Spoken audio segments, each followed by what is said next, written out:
Bueno, muy buenos días.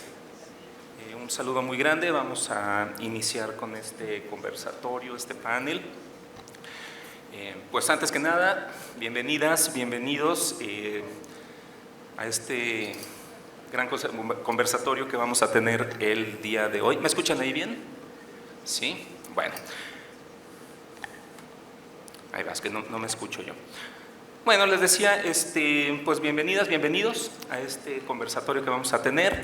Mi nombre es Rodrigo González, voy a estar moderando esta mesa y pues les quiero agradecer también a nombre del Departamento de Estudios de la Comunicación Social, de la revista Comunicación y Sociedad, del Centro Universitario de Ciencias Sociales y Humanidades de esta nuestra Universidad de Guadalajara. Y pues bueno, como ya habrán visto, tenemos aquí un tema bien interesante, más allá del debate, de lo polémico, y tenemos pues a tres grandes, en este caso tenemos a dos ponentes y un ponente enormes, ¿no? Realmente no necesitan presentación, pero pues bueno, por cualquier cosa vamos a leer un poquito, les voy a decir pues, a quienes tenemos aquí. Voy a empezar de mi derecha hacia acá y tenemos pues primero a la doctora Rosana Reguillo, a quien le agradecemos muchísimo que nos estén acompañando aquí. Ella es investigadora nacional emérita por el SNI, es profesora investigadora emérita en el ITESO, donde justamente coordina el Signalab, que es el Laboratorio de Innovación Tecnológica y Estudios Interdisciplinarios Aplicados, y pues bueno, lo sabemos, autora de muchísimos libros, artículos en revistas especializadas y de divulgación. Rosana, te agradecemos muchísimo tu presencia. Acá, siguiendo, les presento a Gabriela Sued. Bueno, pues ella es investigadora postdoctoral en el Instituto de Investigaciones en Matemáticas Aplicadas y en Sistemas de la UNAM. Ella mapea la producción de inteligencia artificial en laboratorios universitarios de México, desde los estudios sociales de la ciencia y la tecnología, y también es profesora de posgrado en Ciencias Políticas y Sociales en la UNAM y también miembro del Sistema Nacional de Investigadores. Gabriela, muchísimas gracias también por aceptar nuestra invitación a estar por acá este día. Al revés. Y ahora, aquí a mi izquierda, pues tengo el gusto de presentarles a Gabriel Pérez Salazar, así me escuchan ahí bien. Él es doctor en Ciencias Políticas y Sociales por la UNAM. Desde 2010 es profesor investigador en la Facultad de Ciencias de la Comunicación de la Universidad Autónoma de Coahuila, donde ha trabajado asuntos que tienen que ver con la identidad, la comunicación y las innovaciones tecnológicas. Pues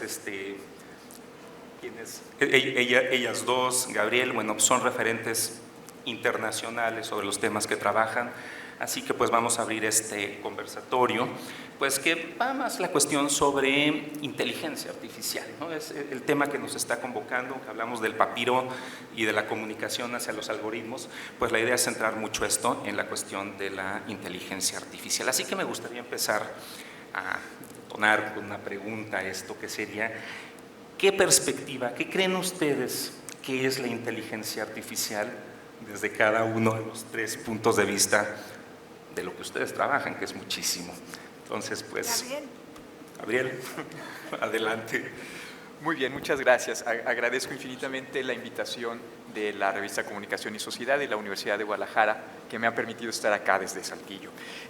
Bueno, la inteligencia artificial tiene que ver con un conjunto de dispositivos, tanto de hardware, de fierros, pues, computadoras, procesadores, etcétera, como de sistemas que desde lo programático dan lugar a la posibilidad de que se resuelva algún problema, que una entidad artificial, una máquina, resuelva un problema de manera autónoma. Entonces, a muy grandes rasgos es como se suele definir la inteligencia artificial.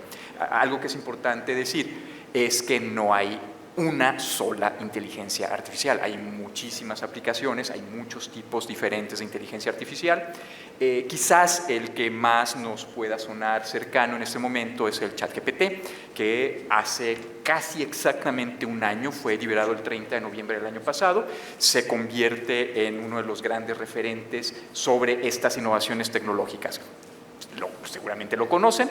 Este es un sistema dentro de lo que se conoce como sistemas de procesamiento del lenguaje natural, es decir, es capaz de entender, es capaz de procesar, déjenme ser muy preciso, no lo entiende, es capaz de procesar lo que le pongamos escrito en un texto y darnos entonces una respuesta más o menos coherente en relación con aquello que le hemos planteado. Es lo que se conoce dentro de esta familia como un sistema de generativos, una inteligencia artificial generativa.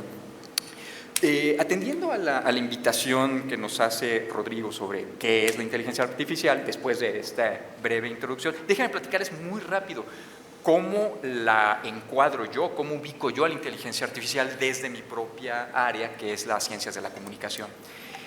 A mí me parece que, en particular, los sistemas de inteligencia artificial generativos podemos caracterizarlos como una mediación.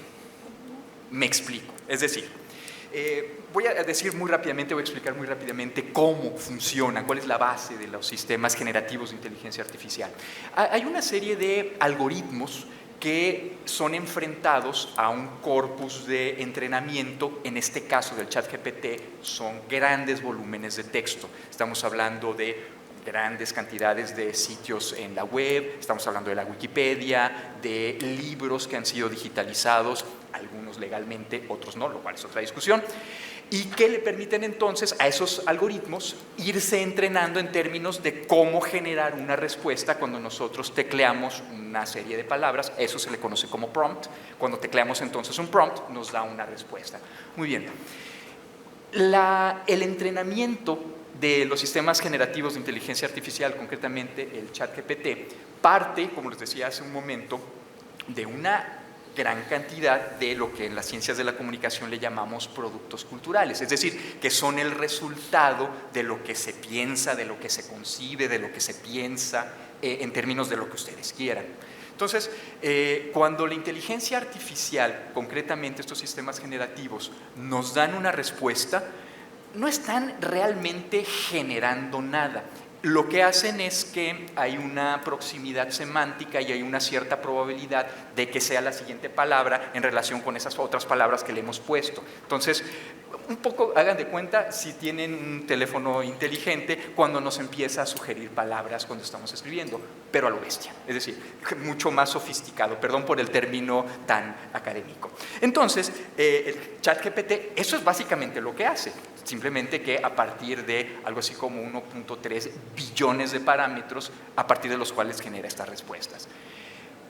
Plantear entonces que es una mediación nos lleva entonces a considerar, número uno, cómo es entrenado el sistema de inteligencia artificial, cómo se constituye ese, se llama corpus de entrenamiento, quién lo escoge. Pues para empezar tienen que ser elementos que estén digitalizados, lo cual nos habla de tremendos sesgos, es decir, cuánto de la creación humana, cuánto del conocimiento, cuánto del saber humano está digitalizado y desde qué perspectivas. Entonces sabemos que solamente ocurre desde algunos países centrales, básicamente o principalmente el 80% de esto está en inglés. Entonces así ha sido entrenado ChatGPT. Cuando genera sus respuestas, parte de ahí. Por eso es que hablamos de una auténtica mediación. Toma entonces todo este corpus que ya ha sido humanamente mediado, pues es el resultado de lo que escribimos, es el resultado de lo que publicamos, es el resultado de lo que ponemos en la Wikipedia, y con base en eso genera sus respuestas. Bueno, es una mediación que no es neutral, que es también importante saberlo, es una mediación que está sesgada, ¿en términos de qué? Pues de nuestros propios sesgos culturales. Está sesgada por género, está sesgada por etnia, está sesgada por lugar de nacimiento, etcétera, etcétera. Si la mayor parte de todo este acervo considera que tal es la representación de los mexicanos, cuando le preguntemos entonces a la inteligencia artificial, al ChatGPT o a BART o cualquiera de estos sistemas, ¿cómo es un mexicano? La respuesta que nos va a dar no es una respuesta, en primer lugar, ni consciente ni pensada, porque no es tal, no es consciente ni piensa, sino que es una respuesta que recoge todo este acervo de todo lo que humanamente hemos dicho que es un mexicano. con todos los sesgos que ustedes se puedan imaginar, y así en relación con cualquier otro grupo humano con el cual estemos trabajando. Entonces, una gran cantidad de investigaciones hechas sobre inteligencia artificial desde este lado, desde el lado de las ciencias sociales, desde la comunicación, tiene que ver con el descubrimiento de estos sesgos. Cómo se representan, por ejemplo, las diversidades sexuales, cómo se representan las diversidades religiosas, cómo se representa cualquier grupo. Y eso nos habla entonces de cómo podría establecerse estos sistemas de entrenamiento para reducir en la medida de lo posible estos sesgos. Porque es importante, porque una gran cantidad de personas lo están usando y porque esas representaciones, nosotros no le vamos a preguntar qué es un mexicano porque somos mexicanos, vamos a ver, asumiendo que la mayor parte de nosotros lo seamos, pero pensemos en un islandés. ¿Cómo es un mexicano? Lo que le diga ChatGPT es el resultado de esa representación y de ahí entonces una mediación. Y no quiero consumir todo el tiempo, así que si quieren ahorita ahí la dejamos y luego pasamos y seguimos con esto. Muchísimas gracias, Gabriel. También antes de pasar les quiero recordar, bueno, más que recordarles, contarles, vamos a tener al final unos 20 minutos para preguntas y respuestas, así que si vamos teniendo dudas o algo las podemos ir anotando y nutrimos este conversatorio. Pues, adelante, ¿quién se anima? ¿Quieres? Acá, Rosana, Gaby. A ver, ¿se escucha? No se está escuchando el micrófono. Si quieres te paso el alcance. A ver, ¿te alcanza? No, bueno. ¿Ahora? No se escucha, porque se apagó. No, al moverlo se apagó. Hola. Es que yo no me escuchaba hace rato tampoco. Bueno. Ah, están apagados. Es la inteligencia artificial que no quiere que hable. Exacto.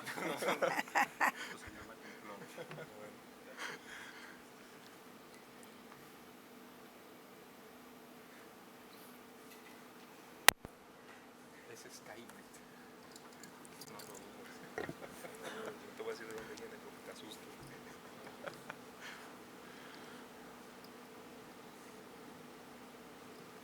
A ver, ¿se escucha? A ver, No se escucha, no tengo suerte hoy.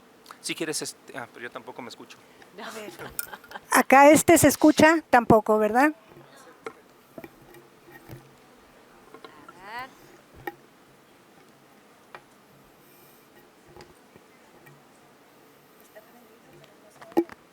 ¿Y ahora se oye? No. Ah, Sí, ahora se sí, escucha. ahora sí. Bueno, buenas tardes a todos. Creo que mi colega Tocayo ya definió bien qué es un sistema de inteligencia artificial. Entonces, yo me voy a permitir lo que una vieja maestra mía llamaba un ejercicio de imaginación metodológica. Un concepto que también nos ha juntado acá con los colegas, ¿no? Y entonces, en este ejercicio de imaginación metodológica, yo les voy a leer unas palabras si no se molestan. Son cortas y dicen así. Una mañana cualquiera, un investigador científico llega a su laboratorio para ajustar un algoritmo que permitirá anticipar el diagnóstico del cáncer de mama mediante una técnica llamada visión por computadora. Su proyecto consiste en entrenar un algoritmo para reconocer patrones tempranos en imágenes de mamografías que el ojo humano no alcanza a detectar. En el mismo momento, una profesora avisa a una estudiante que la tarea presentada está hecha con inteligencia artificial. ¿Cómo se dio cuenta, maestra?, pregunta la joven. Y son 20 años de docencia, contesta la maestra, mientras lee para sí misma un fragmento del trabajo que dice: como inteligencia artificial no puedo dar opiniones. Muy cerquita de ahí, un joven acaba de hacer su tarea con ChatGPT porque quiere salir a hacer lo que más le gusta en la vida, jugar al fútbol. En la ciudad universitaria, un joven recién se inscribe en una licenciatura en ciencia de datos. Sus padres están felices, saben que el mercado paga buenos sueldos por eso que llaman machine learning y que él está dispuesto a aprender cueste lo que cueste. Muy cerca, una joven mujer se recibe de doctora en Ciencias de la Computación. No ha sido fácil, su enamorado la dejó en el proceso, pero ella piensa regresar a Aguascalientes y dedicarse a aplicar la ingeniería artificial a la industria alimenticia local. Más allá de la frontera norte, un famoso empresario busca convencer a inversores tecnológicos para que le financien el costo de computación y de energía que demanda construir una ASI, Artificial Superhuman Intelligence. Todavía no consigue la cantidad que necesita. Está pensando en hacer cotizar su empresa en la bolsa. Y al otro lado del océano, otro famoso empresario dialoga con un primer ministro y le dice: en el futuro no necesitaremos trabajar, así que deberemos vivir de un salario universal. Un hombre de mediana edad dirige un medio local en un estado costero. Es curioso por naturaleza y siempre ha probado innovaciones que van saliendo al mercado. Cuando la empresa OpenAI puso en línea DALL-E, un generador de imágenes a partir de texto, lo puso de inmediato a trabajar en su sitio web. Dice que como nunca contrató a un ilustrador, es mi temporizador. Cuando la empresa OpenAI puso en línea DALL-E, un generador de imágenes a partir de texto, lo puso de inmediato a trabajar en su sitio web. Dice que como nunca contrató a un ilustrador porque su presupuesto no lo permitía, tampoco dejó sin trabajo ninguno. También usa ChatGPT para crear titulares en el periódico, hashtags y algunas palabras clave. Bueno, yo lo que les quise compartir fueron historias casi todas reales de gente que está en el entorno de la inteligencia artificial y que la ha usado para diferentes cosas. Y entonces, como se darán cuenta, la inteligencia artificial es muchas cosas a la vez y construye diferentes perspectivas, imaginarios, sueños y distopías para distintas personas. Y aquí lo dejo para darle paso a mi maestra. Muchísimas gracias. Pues, Rosana, a apreciar. Bueno, primero muy buenas tardes, tardes ya, a todas, a todos. Muchísimas gracias a mis colegas de la UDG. Siempre es un enorme placer regresar a esta que considero también mi casa. Y sobre todo la oportunidad de conversar con dos colegas que admiro y aprecio mucho, que son Gaby y Gabriel, y por supuesto bajo la batuta implacable de Rodrigo.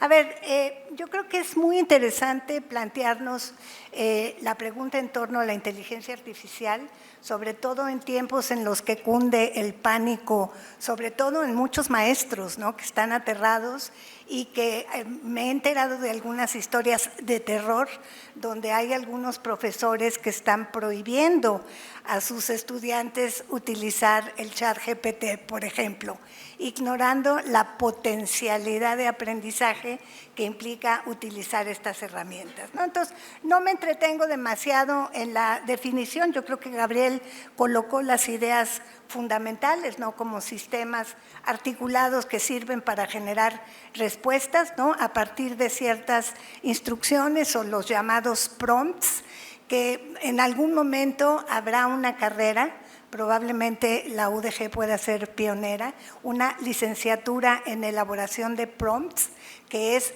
justamente la capacidad humana de hacerle preguntas a esta inteligencia artificial.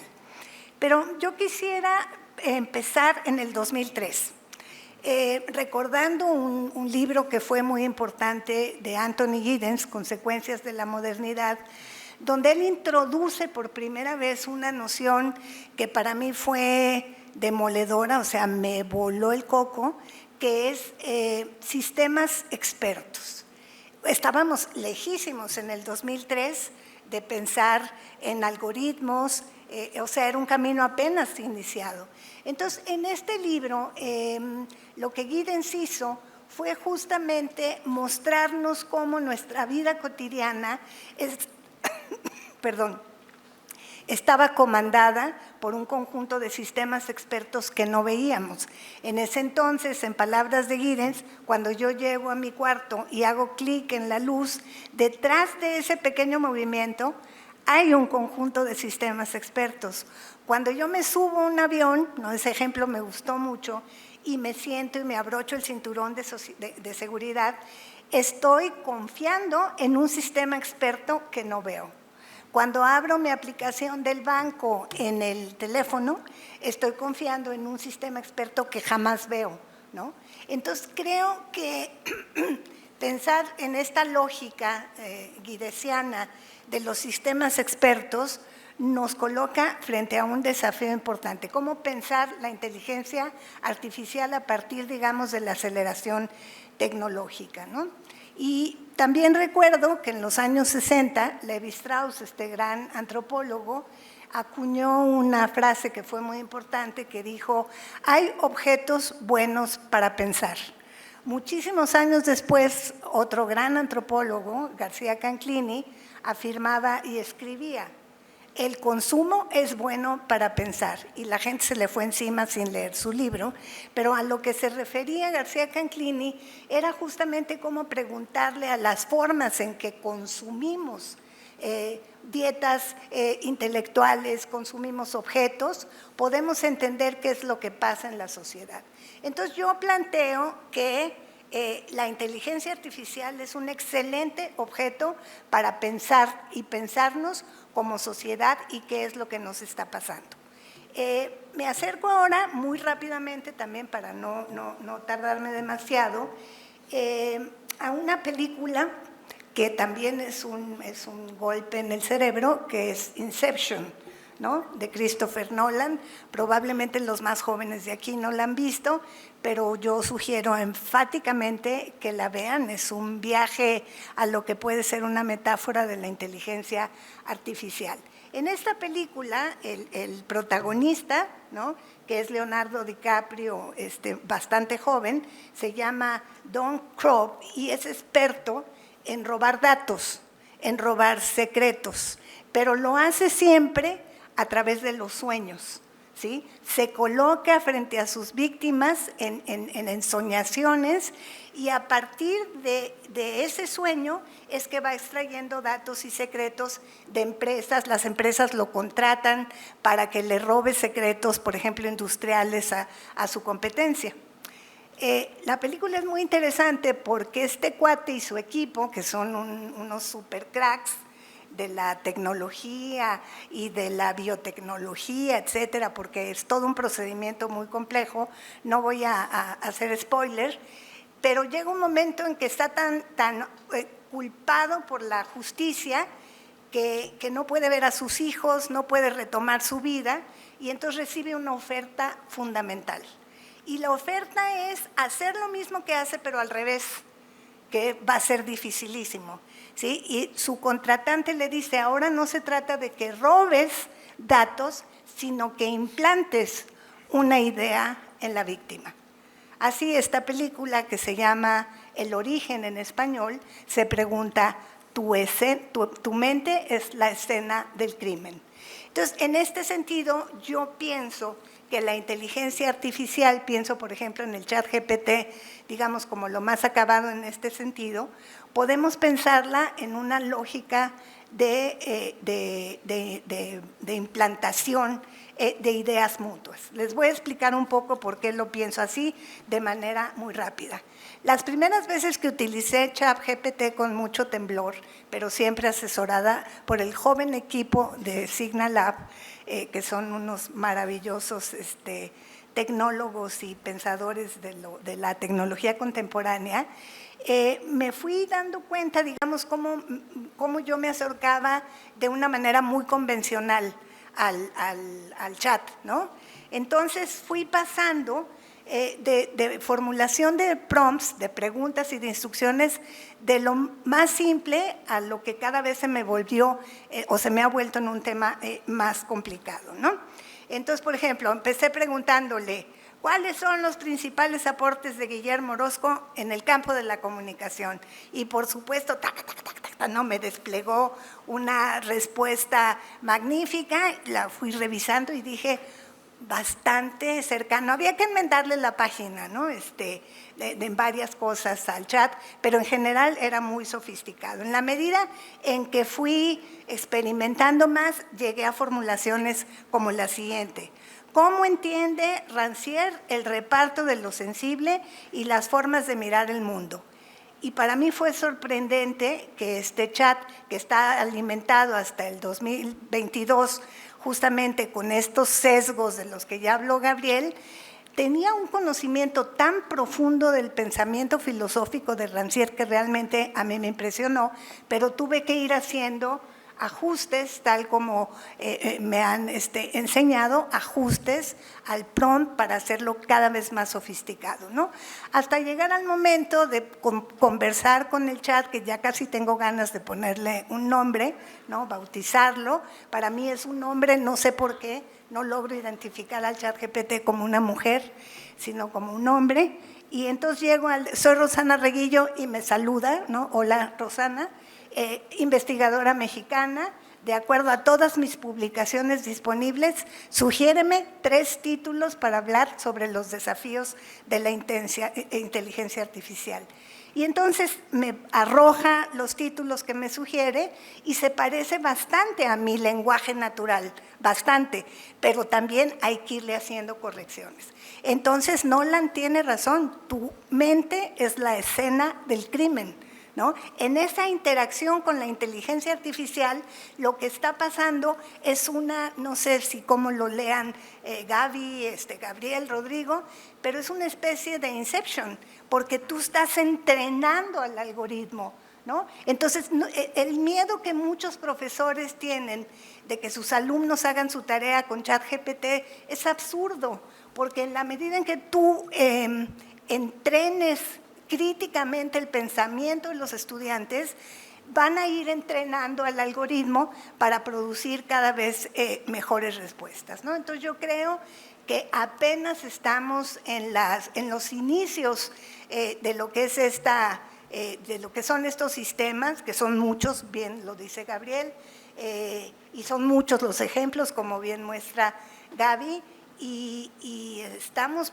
aprendiendo de manera muy acelerada, pero yo creo que la interacción humana, inteligencia artificial es fundamental y va a requerir muchísimos desafíos éticos y muchísimos desafíos de construcción de pensamiento crítico, ¿no? Un poco lo dejaría por ahí.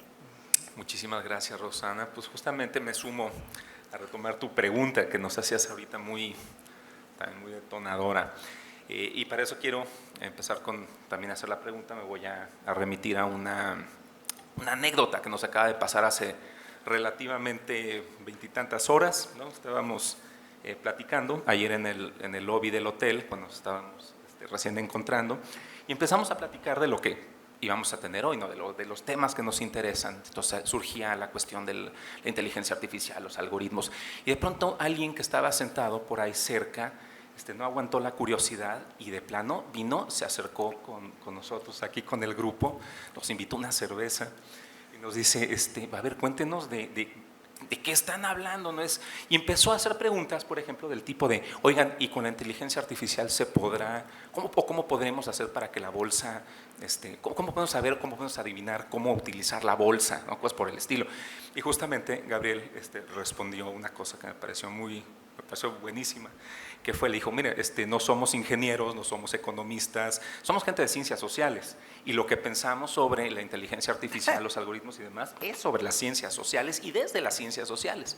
Entonces, un poco la pregunta, y retomando, ¿no? Lo que decías ahorita al final, Rosana, yéndonos un poco a la vieja confiable, la cuestión de los apocalípticos y los integrados, ¿no? Una cuestión que estuvimos también sondeando mucho antes de este panel, entre quien iba a estar por aquí, ¿no? Los intereses que eran hacia dónde va el asunto de los riesgos y las oportunidades de la inteligencia artificial visto desde las ciencias sociales y desde la comunicación, como lo estamos estudiando. Entonces, pues creo que hay chance para animarnos a hacer muchas respuestas acá.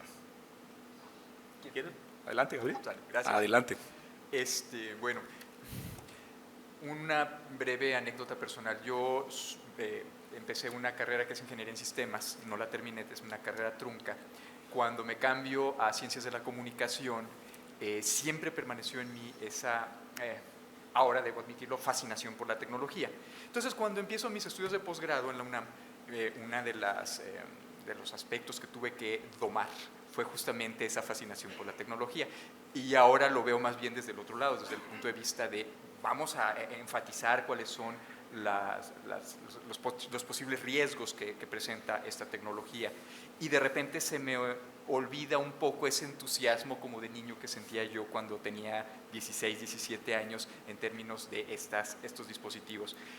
Creo que la inteligencia artificial ciertamente plantea una gran cantidad de dilemas que están desarrollándose en este preciso momento, y entonces por eso es tan interesante que estemos platicando y que dialoguemos al rato con ustedes sobre esto, en función de lo que a ustedes les atemoriza, de lo que a ustedes les puede dar esperanza, en términos de lo que hemos imaginado mediáticamente, cómo se ha construido la representación de la inteligencia artificial a partir de una serie de productos culturales a los cuales hemos estado expuestos. Ahorita que no funcionaban los micrófonos, le bromeé aquí a Rodrigo, es Skynet que no quiere que hablemos de ella, que no sepa de qué estamos hablando. Tiene que ver justamente con esta proyección de estos temores. ¿Prohibir o no? ¿Debo prohibir? Es que de repente me han preguntado varias veces en las charlas que he dado sobre el asunto, a ver, ¿lo prohibimos o lo permitimos? Es que depende, no puedes hacer categóricamente esa distinción. Tienes que ver cuáles son los contextos particulares, si es que se trata de tu grupo, de alguna materia, cuáles son los contextos particulares y entonces orientarlo. En lo que sí estoy completamente de acuerdo con Rosana es no prohibirlo. Yo estoy totalmente de acuerdo con lo que ella dijo. Planté por ahí aventé desde mi cuenta de Facebook un formatito en el que yo tomé la decisión con mis grupos de hacer esto. Dime en qué la estás usando. ¿La puedes usar? Claro que la puedes usar, solo dime en qué la estás usando. Lo usé nada más para hacer corrección de estilo. Jóvenes, les ayuda eso. Lo usé nada más para hacer corrección de ortografía. Les ayuda eso. Y generé una lluvia de ideas de la cual yo después derivé mi trabajo. Perfecto. O no, yo sí de plano le pedí que me hiciera la redacción de tantos párrafos. Ok, dímelo. Eso es todo lo que te estoy diciendo. El lunes califiqué esos trabajos. El lunes antes de venir califiqué los trabajos de ese grupo y había algunos que se notaba que no lo usaron, no hicieron corrección de ortografía, no hicieron corrección de estilo. Cuando podían haberlo hecho, cuando tenían acceso en la facultad al internet y a las computadoras para entrar y no cuesta nada. Y ahí hay una oportunidad, es decir, para nosotros como docentes, una oportunidad de decirles, a ver, en esto te puede ayudar. Y se notó también, como lo decía hace rato Gabriela en su texto, quien lo tomó tal cual y me lo declaró. Y no había ningún problema. ¿Resolvió el problema? ¿Resolvió lo que yo le estaba pidiendo? Claro que lo pudo hacer. Ahí está, perfecto. Cuando salió ChatGPT, un símil que vino a mi memoria inmediatamente fue la calculadora electrónica. ¿Cuántos de ustedes hicieron un cálculo más o menos largo a mano la última vez en papel? O sea, por ejemplo, una raíz cuadrada a papel. ¿Cuándo fue la última vez que lo hicieron a mano? ¿Cuándo fue la última vez que multiplicaron, no sé, 5 números con más de 10 dígitos? ¿Cuándo fue la última vez que a mano calculamos la propina del restaurante? Y no es que no lo sepamos hacer, no es que no tengamos la competencia. Estuvimos en la primaria nos enseñaron a hacer esas operaciones aritméticas. Con esa base cognitiva, después se nos permitió el uso de una calculadora electrónica. Y acá siento que es algo muy parecido. Se deben seguir construyendo las competencias básicas en términos de lectoescritura y comprensión. Claro, por supuesto que se tienen que seguir haciendo. Y una vez que ya se tienen, entonces apoyarnos en esta herramienta que realmente nos puede ayudar muchísimo a mejorar nuestro estilo. ChatGPT, la primera vez que le pedí que corrigiera un párrafo, que estaba yo haciendo una prueba, no solo lo hizo, me explicó lo que había hecho. Mira, aquí había un problema en la congruencia de género y aquí tenías mal conjugado tal verbo. No solo lo hizo, me explicó lo que había hecho. Y eso lo podemos, no siempre lo hace, pero sí se lo podemos pedir explícitamente en un prompt. Entonces lo que hay que enseñarles a nuestros estudiantes es hacer esos prompts. De qué manera pedirle que además de que me arregle los problemas de ortografía y de redacción, me explique cuáles fueron mis errores si es que los tuve. Y luego le podemos decir, ponme pruebas, vamos a jugar, dame un tema y dime que yo lo escriba y entonces evalúa con qué corrección gramatical lo he hecho. Es decir, le podemos decir al ChatGPT, dame el resumen de 100 años de soledad, porque lo tengo que entregar para la materia. Bueno, eso no se lo decimos, lo que decimos es el resumen. Y nos lo da, por supuesto que nos lo da, y lo va a hacer razonablemente bien. O podemos construir esas competencias en nuestros estudiantes para que vayan mucho más allá de simplemente pedirlo. Lo que nuestros estudiantes hagan a última instancia tendrá que ver con su capacidad de agencia, como siempre ha sido, como siempre estuvo el rincón del vago, como siempre estuvo la posibilidad de pagar para que alguien te hiciera una tarea. Es a fin de cuentas el ethos de nuestros estudiantes lo que tenemos que reforzar y no el prohibirles usa, no usa o vamos, lo que hemos visto en algunas instituciones. ¿Lo que pienso al respecto? Muchísimas gracias, Gabriel. Pues ahora si se animan por aquí, ¿quieren? Rosa, Gabriel. Bueno, Muchas gracias. la verdad que comparto casi todo lo que dicen acá los colegas, Rosana y Gabriel. A ellos les fue bien haciendo algunas preguntas. A mí hubo épocas en que no me fue tan bien, a lo mejor probaría ahora y me iría mejor. Por ejemplo, claro, yo soy investigadora y dije, ay, con esto voy a solucionar un montón de cosas. Y entonces empecé a preguntar, por favor, ¿me das un artículo acerca de los inicios de la Internet en México que esté publicado en una revista académica? Ay, pero sí, como no. Y entonces me dicen, acá está este artículo que lo hicieron A, B y C. Y yo digo, A, B y C, pero si A está peleado con C. ¿Cómo es que hicieron un artículo juntos? Y yo sé que A está peleado con C. Entonces le fui a preguntar a A, pero dime tú, ¿hiciste este artículo? Porque ese era justo el momento, el año del artículo que yo había sido mamá. Y entonces dije, ay, a lo mejor se me pasó cuidando a los niños. Y entonces les pregunté, ay, se me rieron. Digo, ¿cómo voy a hacer yo un artículo A con C? Y se me rieron. Y entonces dije, bueno, no hizo el artículo. Y entonces luego le pregunté a otro maestro que de un artículo, le pregunté un artículo que tuviera como autor a un maestro que yo tuve, muy excelente maestro. Y entonces me da otro artículo y digo, pero si A y B no se conocen, no hicieron yo lo conozco al maestro, no hicieron el artículo. Y entonces, y me daba la liga, ¿no?, del artículo, y yo le picaba la liga, le digo, pero esta liga no me lleva a ese artículo. Y entonces me decía, bueno, perdón, me equivoqué, te doy otra. Y me pasaba, bueno, hasta que le decía, bueno, ya déjalo, este artículo no existe. Ah, bueno, muchas gracias por la aclaración. Yo sospeché ahí y empecé a verificar, ¿no? Esto me parece que es también un dato que sería interesante agregar, porque sí es cierto que las inteligencias artificiales generativas hacen bastante bien su trabajo, pero a veces no lo hacen muy bien. Ahí es donde viene este tema que se han llamado las alucinaciones, que en realidad no son alucinaciones, son efectos secundarios, digamos, de la manera en la que estos grandes sistemas han sido entrenados.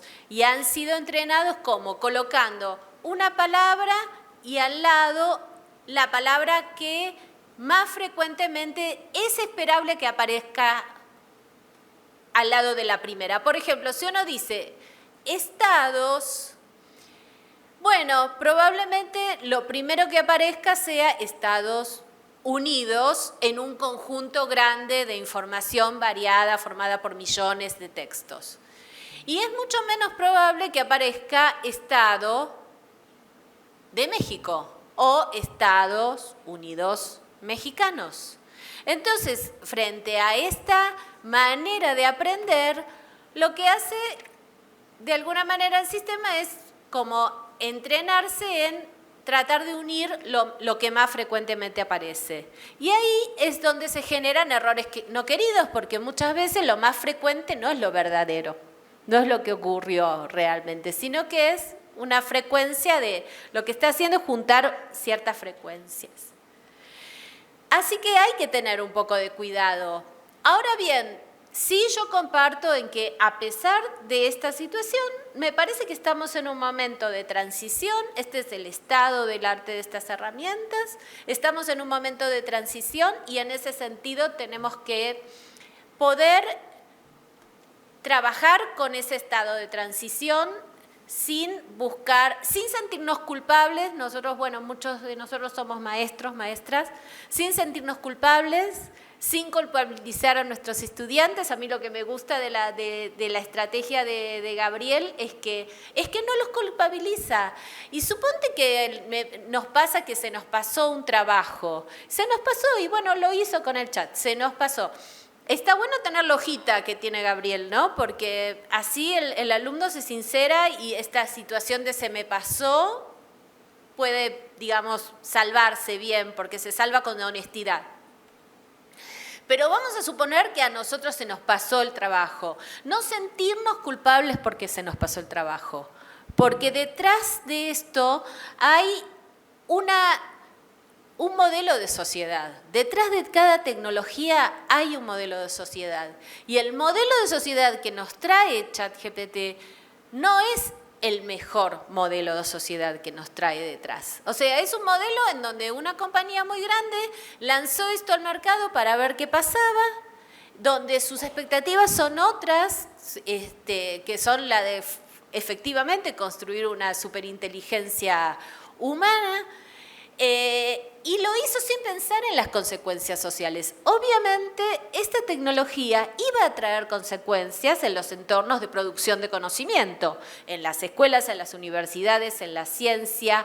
¿Cuántas revistas literarias han tenido que suspender la llamada de artículos o de cuentos porque empezaron a entregarles cuentos hechos con inteligencia artificial? O sea, la compañía sabía que se iban a generar estas consecuencias. Sin embargo, no tomó ninguna medida frente a esto. Por ejemplo, poner un banner que dijera, este texto fue producido con inteligencia artificial. No costaba tanto, ¿no? Pero la disrupción iba a ser mucho menor. El asombro general y que todo el mundo hablara de ella, etc. Entonces, bueno, no sentirse culpable. Se pasó, se pasó.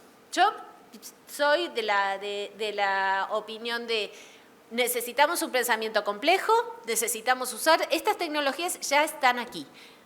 Vamos a usarlas, vamos a entender cuál es el estado del momento, vamos a hacer la hojita que nos propone Gabriel, vamos a platicar con los alumnos de ese uso y alumnas, con los alumnos, las alumnas y les alumnes de ese uso. Vamos a hablarlo. Yo, por ejemplo, siguiendo el ejercicio de Gabriel, si yo seguía en la hora posterior, agarraba los trabajos, agarraba 3 o 4, los más interesantes por determinada situación, o porque estaban buenísimos, o porque le noté algún error, o porque le noté algún sesgo, que los tiene y mucho, y los comentaba con los estudiantes, ¿no? Y les decía, mira, estaba interesante, pero justo acá me parece que esta información que te dio está ambigua. Está interesante, pero fíjate cómo trata a las mujeres y cómo trata a los hombres de desigual manera. Y está muy bueno porque lo resolvió con mucha creatividad, suponte, ¿no? Y entonces lo vamos comentando, porque el tema es que las tecnologías son siempre algo más que el aparatito. Hay un sistema social y cultural detrás de las tecnologías. Y esto es lo que nos tocó a nosotros vivir este desafío en este momento. Preguntarnos cuál es el sistema social, cuál es el sistema cultural que nos traen estas tecnologías. Y cada vez que usamos ChatGPT, nosotros tenemos que saber que usamos ChatGPT con ese modelo social y cultural. Entonces lo usamos, pero también explicamos, explicitamos, conocemos, discutimos, dialogamos sobre ese sistema social y cultural que viene atrás del ChatGPT o que viene con el ChatGPT.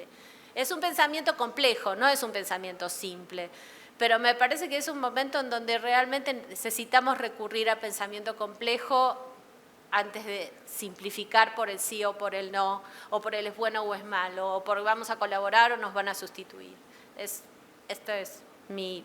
Pienso que este es nuestro principal desafío, construir un sistema complejo de pensamiento frente a estas tecnologías. Muchísimas gracias. Ahora pues, Rosana, adelante, muchísimas gracias. Sí, no, por el contrario. Bueno, creo que esto está empezando a poner interesante y estoy de acuerdo en el pensamiento complejo, pero quizá mi visión es un poquito más optimista, ¿no? O sea, tengo más confianza en la agencia humana que en el horrible capitalismo de datos. Es decir, creo que como profesoras, profesores, estudiantes, tenemos desafíos enormes por delante que voy a resumir en 3, ¿no? Que de alguna manera ya mis colegas los han mencionado. Y bueno, en primer lugar tiene que ver con la ética, ¿no? Que tiene que ver con esto de no advertir que estás generando un trabajo utilizando diferentes herramientas de inteligencia artificial, no solamente el ChatGPT, no tenemos ahora inteligencias artificiales generativas de texto a texto, de texto a imagen, de texto a video, ¿no? Donde cada vez se pone más complicado el escenario. Pero que hay un primer nivel que es el de la ética, ¿no? Que tiene que ver justamente en cómo asumimos esta pregunta por las consecuencias individuales y colectivas del uso de estos sistemas. Pero esa ética no es un asunto de voluntad personal, es un asunto que también se aprende, y se aprende en la discusión, se aprende en la interacción, y es un compromiso que de toda la vida, ¿no? Que una vez que tú has desarrollado una actitud ética frente a la vida, pues no va a pasar que te traiciones a ti mismo por utilizar estas tecnologías. La segunda, de alguna manera, la introdujo Gabriel, que tiene que ver con la agencia, es decir, con la capacidad de la persona usuaria de colocarse de una manera crítica frente a estas distintas herramientas. Traigo, por ejemplo, un ejemplo, valga la redundancia, de Paloma López Portillo, ¿no? Del laboratorio de Signalab. Ella muy al principio del año, en 2003, el 3 de marzo, si mal no estoy, hizo sus primeros ejercicios, ella y sus estudiantes de licenciatura, sobre Stable Diffusion, que es otra inteligencia artificial que va de prompts, es decir, instrucciones de texto para producir imágenes. Y lo que produjo ahí fue tan impresionante, pero que fueron de los primeros ejercicios que se hicieron en el país con respecto a esto. Y entonces ella utilizó 2 tipos de prompts. El primero fue, mal no me acuerdo, Working Mexican Boy, Working Mexican Girl. Y lo que obtuvo fue, a mí me hizo llorar las imágenes que obtuvo de esta aplicación que tiene que ver con los sesgos. Eran puras imágenes de tristeza, de suciedad, de pobreza, ¿no? Y luego utilizó el prompt American Working Boy, American Working Girl, y hasta colores hubo, ¿no?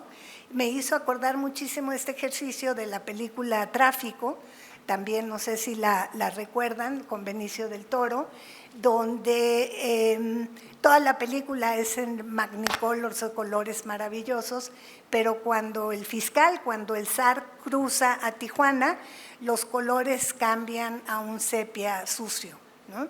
Entonces, estos problemas culturales preexisten a la inteligencia artificial, ¿no? Y es la inteligencia artificial a la que nosotros tenemos que entrenar. Es decir, hay que disputarle a estos gigantes de OpenAI, hay que disputarle a Google, hay que disputarle a Microsoft. Es decir, es un terreno de lucha, es un terreno de disputa social donde no vamos no vamos a lograr importantes cambios o cambios importantes en su cinismo si no interactuamos. Por eso a mí la metáfora de Inception me gusta tanto, ¿no? Porque en la medida en que tú vas interactuando con estas herramientas, no solamente te está dando respuestas, está aprendiendo de las preguntas que tú le estás haciendo. Y si sabes hacer la pregunta correcta, si sabes plantear la instrucción precisa, se descontrola, empieza a buscar más elementos. Pero tenemos que asumir que estamos en un momento en que esta inteligencia artificial tiene límites, ¿no? Estamos, repito, apenas en los inicios. Y otra herramienta importante, además de la agencia, tiene que ver con la competencia técnica, con la capacidad técnica de la persona usuaria, ¿no? Es decir, depende mucho del proceso de entrenamiento previo al entrenamiento del machine learning, ¿no? O sea, hay que tener estudiantes, por pensar en personas, usuarias, estudiantes, hay que tener gente con habilidad tecnológica que sea más allá de sí, no, etcétera, ¿no? O sea, creo que esto es muy relevante, ¿no? Entonces, yo soy gran fan de pedirles a los estudiantes de posgrado que trabajen con el chat GPT, es decir, no que me lo digan, sino que lo hagan. Entonces, ponemos un ejercicio con una colega, Alina Peña, a los estudiantes de maestría en comunicación, donde les pedimos elaborar mapas conceptuales con problemas y luego discutir esos problemas con el chat GPT. Los resultados que hemos tenido, la capacidad de los estudiantes de darse cuenta frente a qué problemas se están enfrentando es maravillosa. Y aquí es donde viene un concepto, con esto termino esta parte, que para mí ha sido muy útil, que es el de recursividad, que viene de la programación, ¿no?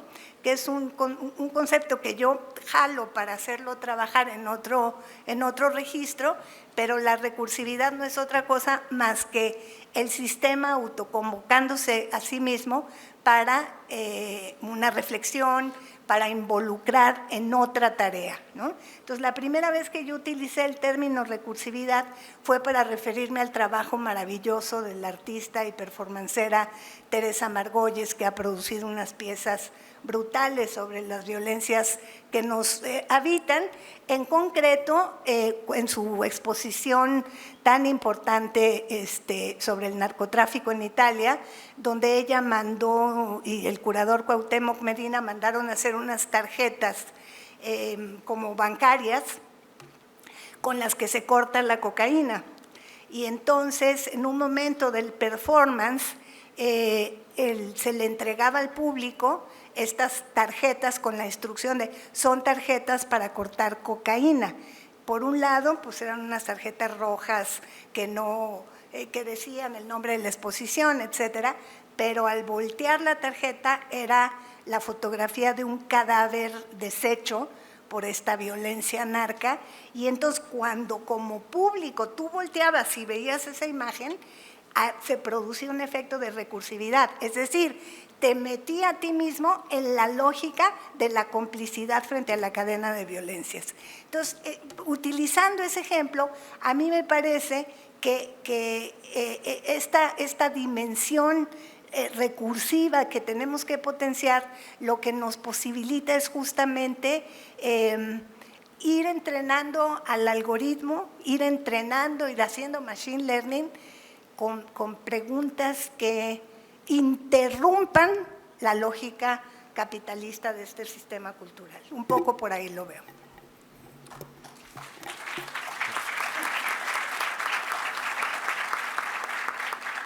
Perfecto, pues muchísimas gracias. Están saliendo cosas, ahorita se van a convertir en preguntas con toda la seguridad.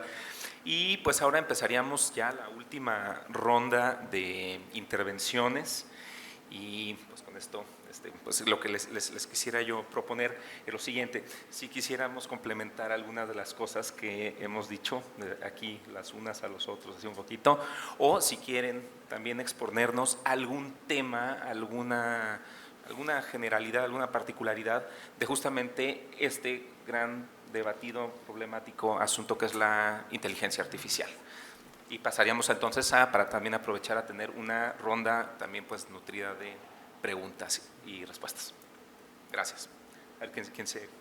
¿Daniel? ¿Gabriel? Gracias. Adelante. Decía Rosana que tenemos que enfrentarnos a una disputa con estos gigantes, completamente de acuerdo. Y desde las ciencias sociales podemos señalar con toda claridad en dónde se encuentra uno de estos renglones que les podemos exigir a estas empresas. La palabra es diversidad. Si las inteligencias artificiales aprenden a partir de este corpus de entrenamiento, ese corpus debe ser tan diverso como sea humanamente posible. Debe incluir las visiones más amplias y más distintas y más representativas del quehacer humano y del pensar humano. Ahorita no es así, por muchas razones que no empiezan ahora, que tienen muchos años, por la brecha digital. Simplemente la disposición de documentos digitalizados en inglés, lo decía yo hace rato, es infinitamente mayor que en cualquier otro idioma. Entonces, si estamos entrenando de esa forma, pues ¿cómo va a aprender? Pues claro, desde esa cosmovisión. Bueno, entonces, diversidad en términos de los contenidos y también a partir de los equipos. El algoritmo no simplemente se hace y se suelta, sino que se está ajustando, se está calibrando, ese es el término que se emplea, de manera constante. Las personas que hacen la calibración de los algoritmos parten desde sus propias cosmovisiones. Entonces, si quien calibra es hombre blanco, joven, heterosexual, que vive en Estados Unidos, pues esa es la visión que le va a dar a los ajustes que va a dar a las respuestas que esté dando la inteligencia artificial. Mientras más diversos sean los equipos, más interdisciplinarios, étnicos, religiosos, en términos de género, en términos de lo que ustedes quieran, mientras más diverso sea, entonces el resultado va a ser también mucho menos proclive a dar lugar a los sesgos que estamos observando hoy en día. Otro asunto también muy rápido en relación con la ética. Ustedes seguramente lo saben y si no, pues en este momento se enterarán. Existe una aplicación de la inteligencia artificial que son los deepfakes. Los deepfakes, para quien no lo sepa, generan una imagen a partir de la recreación de cualquier persona. Es decir, se puede entrenar a la inteligencia artificial con mi imagen, con mi voz, para que hable como yo y se vea como yo en un video. Imagínense ustedes lo que esto implica en términos de certeza de la realidad y de la construcción. Bueno, es toda una discusión para nuestros colegas de periodismo, pero también es un asunto que impacta en el corazón del sistema financiero en todo el mundo. Si yo hablo al banco para dar una instrucción sobre una cuenta que tenga, pues queda ahí grabado y en eso se apoyan. Pero si se crea entonces un sistema que simule mi voz, va a sonar como si yo hubiera dado la instrucción de que hicieran la transferencia de todos mis fondos a tal cuenta. Y no estamos preparados para eso, ¿eh? Los sistemas financieros no están preparados para eso. Pero no quiero dejarlo ahí, no quiero dejarlo con esa paranoia y que nos vayamos con eso. Imagínense ahora ustedes a otra posibilidad de la inteligencia artificial, concretamente los sistemas de traducción. Imagínense a un muy buen traductor de la marca que quieran, de la empresa que ustedes quieran, que empiece a darnos la posibilidad de dialogar con cualquier persona, en cualquier lugar, en cualquier momento. Simplemente con un dispositivo que está acá, nos colocamos el audífono y empezamos a hablar y empezamos a dialogar y nos empezamos a entender gracias a la inteligencia artificial. Ahí la dejo. Muchísimas gracias, Gabriel.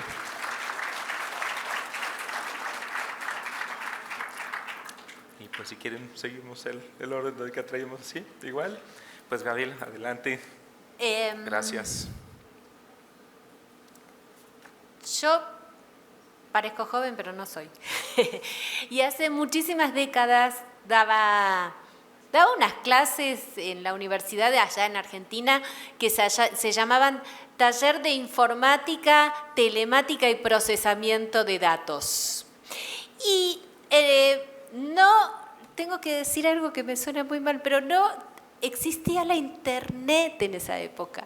Y entonces dábamos clases de qué era la informática, telemática, era inteligencia artificial. Enseñábamos los sistemas expertos, qué era un sistema experto, el test de Turing. Bueno, unas cosas los alumnos no nos querían realmente. Hasta que empezó lo de Facebook no nos querían los alumnos. De ahí en adelante fuimos aumentando la popularidad.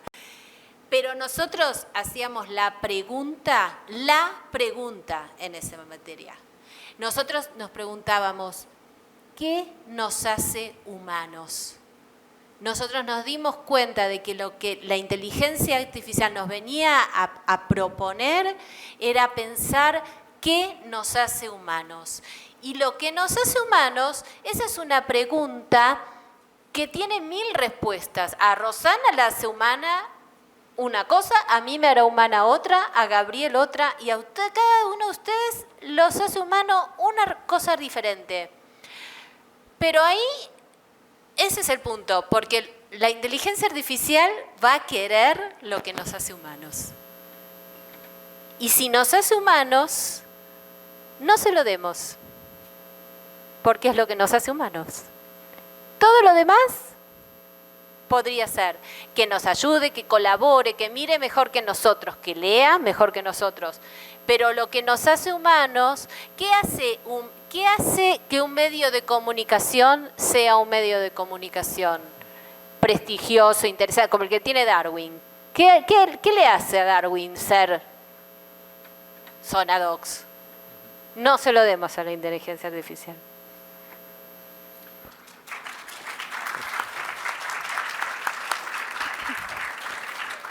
Muchísimas Pues gracias, como Gabriela. ven, Pues, Rosana. Gracias. Pues como ven, el tema es muy complicado, tiene muchas aristas y exige muchísimo trabajo de pensamiento, de análisis, de avance. Parece que hay un problemilla ahí con el audio, espero que sí se esté oyendo.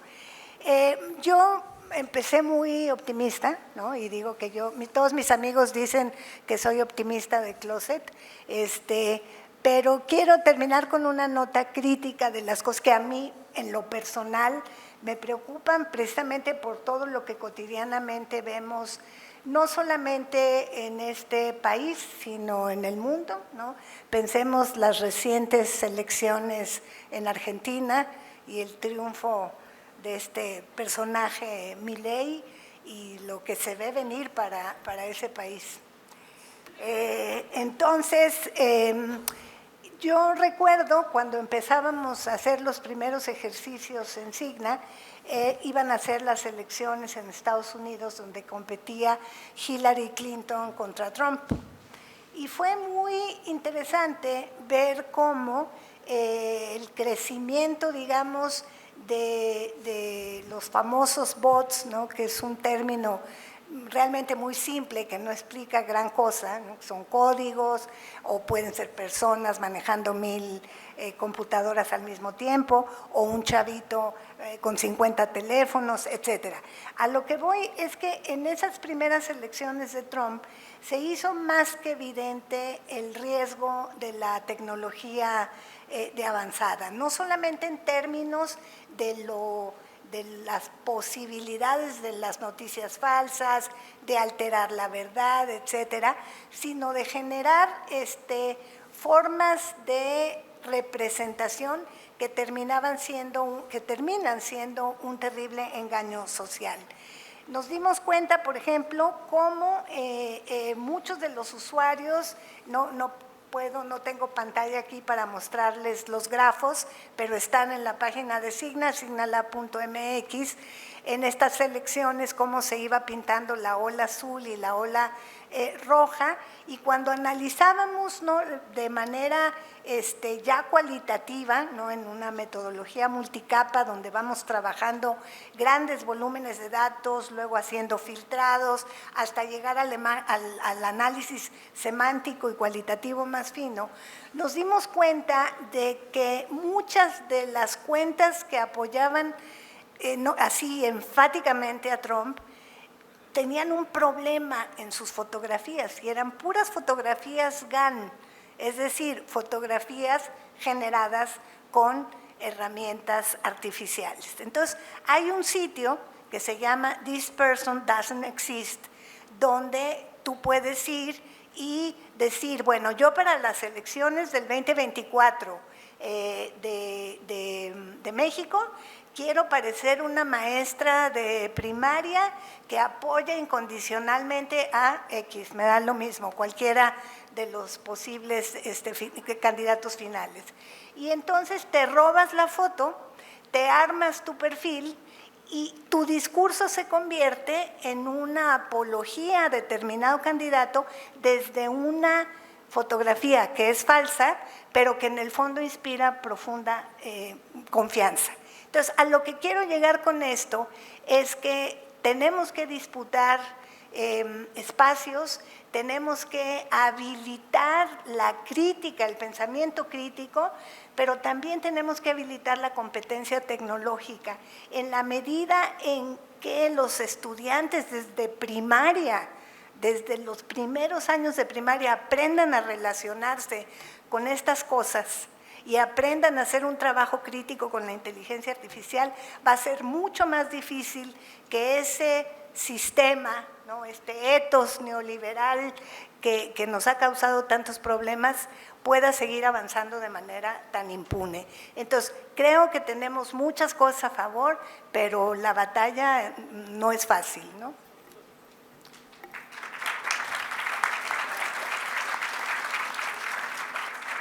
Muchísimas gracias, Rosana. Pues entonces con esto damos paso a las preguntas, que va a andar por acá el micrófono.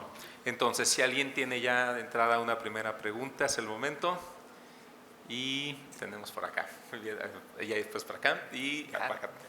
Gracias. Sí, sin pena, preguntas, muy bien, vamos para acá, Saúl, también.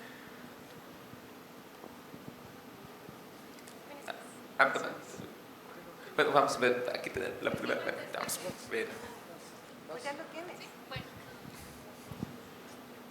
Bueno, pues estoy un poco nerviosa, pero mi nombre es Alma e inicio así, a ver si me entienden.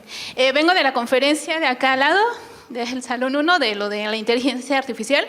Entonces, allá se me vino la idea de esta parte de… Coincido con Rosana, disculpe si le hablo de usted, perdón. De tú, por favor. Yo también, a mí me da un buen de miedo usar la inteligencia artificial. Estoy haciendo una investigación y me di de alta con mi cuenta institucional. Yo dije, si pasa algo, que le cobren al Estado, no a mí, ¿no? Entonces, al empezar a hacer yo mis preguntas, llegué a la conclusión de que debo saber hacer preguntas, porque si no, entonces me va a arrojar cualquier cosa. Después de ahí, me voy a esta parte de… Dije, ¿y si le digo? Porque también le hablaba de usted a la inteligencia artificial. Dije, pero si no, pues le voy a poner, dime, ¿no? Por favor. Hasta le decía, por favor. Dije, ay, qué mensa soy. Entonces, le dije, retomando lo que me acabas de decir y con lo que yo te digo, ahora genera, ¿no? Y entonces yo me súper sorprendí. Entonces, la pregunta es… dicen, ¿cómo? Bueno, también lo que dicen ustedes lo enlazo con un programa que se llama Nación Criminal, porque decía Rosana esta parte de todos somos parte del crimen desde el momento en que nos pasamos un alto. Entonces, ¿cómo humanizarnos cuando cada vez somos más individualistas? Y el individualismo lo retomo como esa deshumanización. Ya no estamos preocupándonos, lo retomé por la tarjeta, decía, ¿no? Somos criminales desde el momento en el que yo estoy consumiendo algún tipo de droga, somos parte de ello. Y nosotros creemos que no somos parte, porque no somos agentes directos o estamos participando de ello. Muchas gracias. Muchísimas gracias, Eva. Pues, Rosana.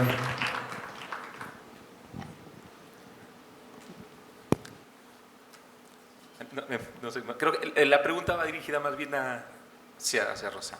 ¿Pero Vamos. tomamos otra o...? No, pues sí.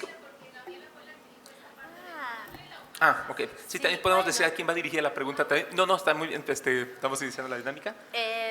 Yo creo que sí, por supuesto, tienes que saber hacer preguntas, tienes que usar la inteligencia artificial o el chat GPT o lo que quieras usar, pero tienes que ser crítico también, crítica con los resultados que te dé. ¿Cómo humanizarnos si cada vez somos más individualistas? Yo pienso que hay una respuesta, hay muchas respuestas, pero para darte una, para mí la más importante es la defensa de los espacios públicos.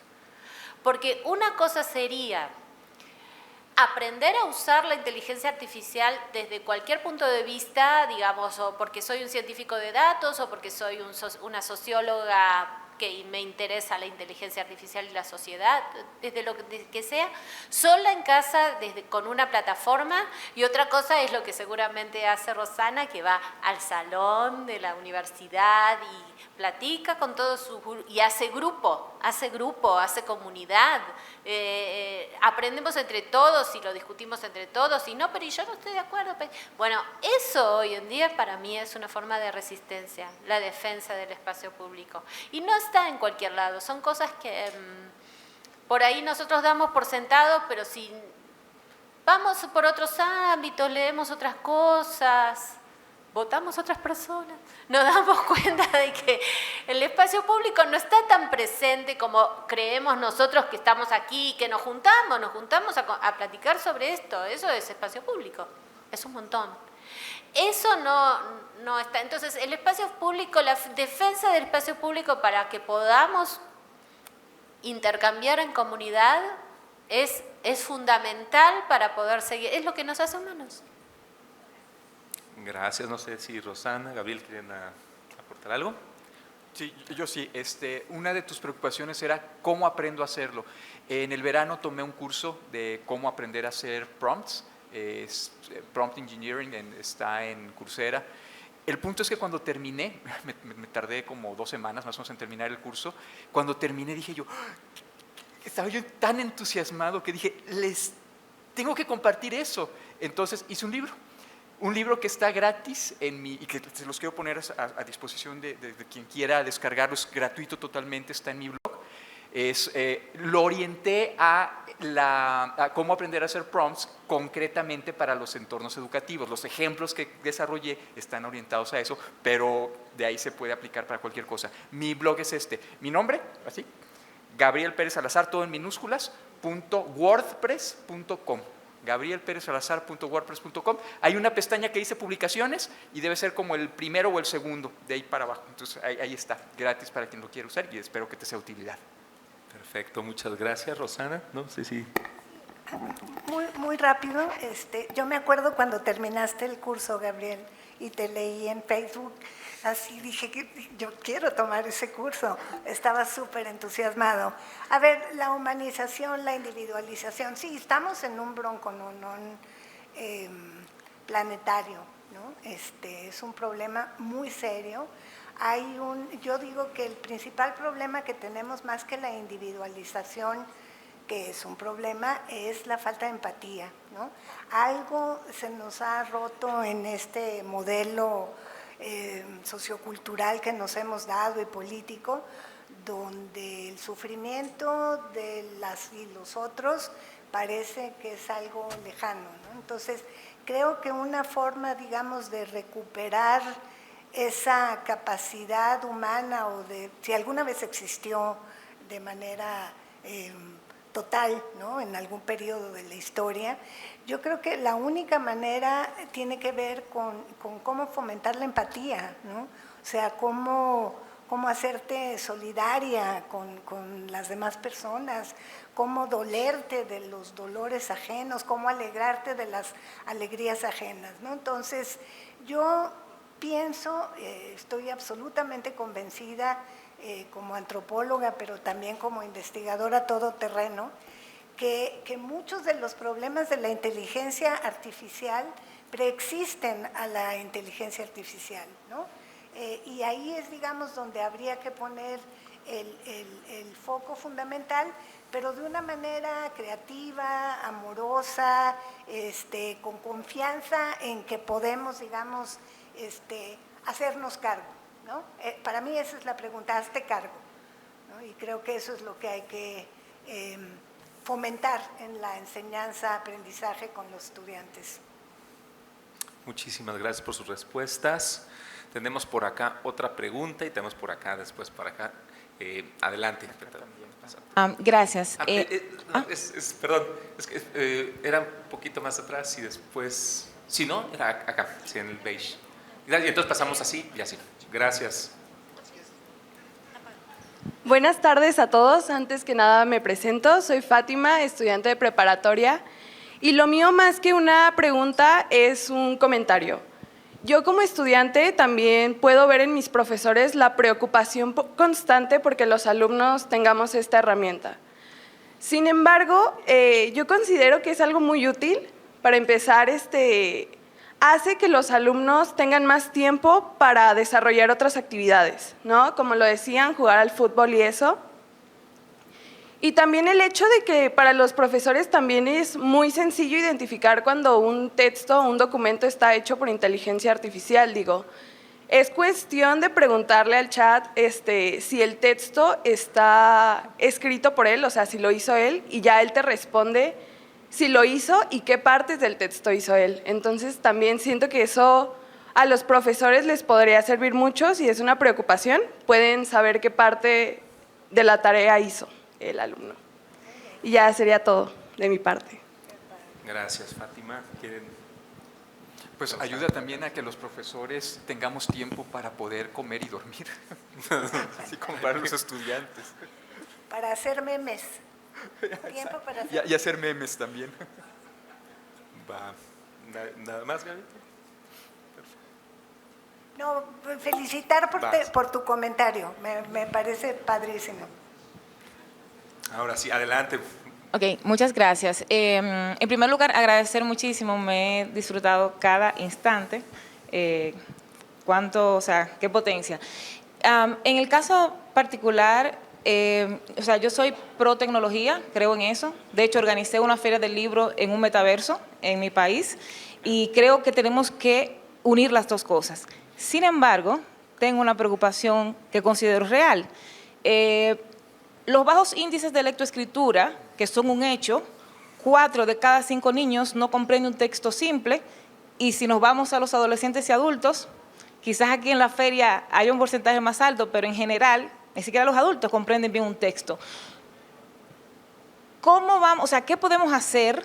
¿Qué podemos hacer? Porque desde mi punto de vista la solución está en elevar esos índices, porque cuando puedo comprender un texto, puedo comprender la realidad y puedo desarrollar ese sentido crítico, reflexivo y compasivo. De hecho, tengo una fundación que invita a niños a ser escritores desde los 6 años. Por cierto, tenemos un lanzamiento de un libro en braille escrito por niños ciegos el viernes a las 11 de la mañana. Están invitados todos. Entonces, la pregunta es, aparte de esto, ¿qué podemos hacer? O en el medio de este mismo contexto, de este afán, de esta necesidad de elevar los índices de lectoescritura, ¿qué ustedes sugieren? Gracias. Muchas gracias. Pues, ¿quién se anima? ¿Por acá? Es que es un asunto complejísimo. ¿Cómo resolvemos estos bajos índices de lectoescritura? Y no solamente la lectoescritura, también las competencias matemáticas que van también como las 2 competencias fundamentales para después montar el resto de las estructuras cognitivas del ser humano. Me dejaste mudo, no lo sé. O sea, en buena onda, no lo sé. ¿Qué se les ocurre? O sea, vamos a pensar entre todos. ¿Cómo lo elevamos? Un evento como este ciertamente incide. El que vengan familias enteras contribuye. ¿Cómo le hacemos para que vengan las familias que no están viniendo? ¿Cómo le hacemos para acercarlo a quien no se está acercando? ¿Cómo le hacemos entonces para despertar ese amor, esa curiosidad, esa tremenda capacidad que tiene el ser humano innata de aprender? ¿Cómo no se la matamos en la escuela para empezar? ¿Cómo le hacemos? ¿Cómo hacemos eso para que en términos, mencionaba Gaby hace rato lo de la imaginación sociológica, para que despertamos y construyamos eso, esa capacidad de pensar y de imaginar. No lo sé. Pero entre todos lo podemos imaginar y entre todos lo podemos construir. Y no sé, ojalá a alguien se le ocurra algo más concreto.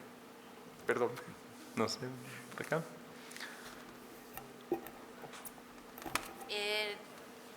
Mira, yo tampoco tengo una respuesta sobre esto, pero sí le estoy dando como mucha vuelta a esta cuestión del pensamiento complejo. Hace muy pocos días, y también estuvo aquí en la Feria de Guadalajara, yo tuve oportunidad de escucharlo en la UNAM, estuvo un gran pensador del sistema político que es Daniel Innerarity, y si no me equivoco estuvo ayer martes por la mañana aquí. Y él es un defensor de que los problemas de la actualidad, los problemas políticos y el hecho de que tengamos un retraso en alfabetización es un problema político, es un problema que se resuelve de modo complejo y él dice siempre todo a la vez. O sea, sí, bueno, tenemos un problema de contaminación y tenemos un problema de transporte. ¿Y qué vamos a resolver primero? Las dos cosas, dice él. Entonces, sí me parece que no puedo aportar mucho, pero sí puedo aportar pensar en resolvemos a la vez que resolvemos un problema de electroescritura, a la vez resolvemos un problema de habilidades y competencias tecnológicas para el uso de inteligencia artificial. ¿Es difícil? Sí, es difícil, pero es la única manera, es a la vez. No es pensando, primero resolvemos que los alumnos lean y escriban y después, no, es a la vez, todo a la vez. Y eso hasta se puede hacer en algún salón, todo a la vez. Yo creo que colocas uno de los problemas principales, ¿no?, de la contemporaneidad, que es la desigualdad. Desigualdad en los accesos, desigualdad en el reparto de los recursos, desigualdad en el reparto del riesgo. Entonces estamos frente a un problema que tiene que ver justamente con el modelo sociopolítico, ¿no?, de la, digamos, la acumulación por desposesión, diría Harvey. Y yo creo que no es solamente un problema de escritura o de lectoescritura, sino tiene que ver con un problema de precarización brutal en el que los sectores dominantes, los poderes fácticos, tanto legítimos como ilegítimos, ¿no? Pensemos ahora en el narco, ¿no?, como un gran grupo fáctico en México y en Brasil no se diga, ¿no? Han configurado un esquema, digamos, de desigualdades que es brutal, que no logramos resolver, ¿no? Y que no logramos incidir porque el modelo, digamos, de la democracia que nos hemos dado, que es la democracia representativa, parece en estos momentos ser una herramienta muy poco poderosa para transformar de fondo la sociedad. Entonces, creo que es un tema complicado, creo que abres una ventana hacia un mundo que exige pues, transformaciones profundas, pero que los sectores dominantes no van a soltar con facilidad, ¿no? O sea, ya no estamos hablando de que haya fibra óptica en todo México, ¿no? Ya no estamos hablando, los teléfonos celulares inteligentes han crecido en su consumo, incluso en sectores muy precarizados, sino estamos hablando de algo muy, muy complejo, ¿no?, que es justamente esta desigualdad brutal que hemos normalizado, ¿no? Entonces, yo creo que el problema, repito, preexiste a la tecnología y rebasa con mucho el problema de la escritura. Muchísimas gracias. Pues ahora tenemos 3 preguntas más. Creo que cerraríamos más o menos. Que sea Saúl por aquí de este lado. Aquí te levanto la mano. Aquí en negro. Y después vamos acá, beige y acá Nora. Gracias. Y con esto creo que acabamos de terminar, ya estamos por terminar. Hola, buenas tardes y pues muchas gracias por este espacio. Y bueno, me presento, soy Saúl, estudiante de Comunicación Pública y bueno, me gustaría preguntarles, porque existe, hablando como estudiante y como ya próximo egresado, deberíamos de tener nosotros los jóvenes miedo porque en un futuro exista una brecha laboral gracias a estas inteligencias artificiales, sabiendo que son muy eficientes algunas. ¿Por qué no recibimos las tres que quedan? Sí, entonces las derivamos ¿No? las tres para que alcancemos. para que más- Entonces, si podemos pasar, beige por acá atrás, gracias acá. Y Gracias. Fue muy interesante escucharles, de verdad, muchas gracias por sus participaciones. Hay un tema que ha surgido en términos explícitos y también en varias de las preguntas, que es el tema de la agencia, ¿no? Hay muchos debates que de repente tratan por la fascinación que todo el mundo sentimos y un poco lo que ha salido al vuelo y que a mí también me pasa, de que le pido las cosas por favor, le doy cierta personalidad. Es un reflejo al final de que yo quiero seguir trabajando con empatía, ¿no? Con mis colaboradores, entonces trato que esta nueva especie de colaborador también pues nos llevemos en buenos términos. Pero más allá de esa cotidianidad hay como una suerte de tentación sobre un espejismo de antropomorfizar estos sistemas, ¿no?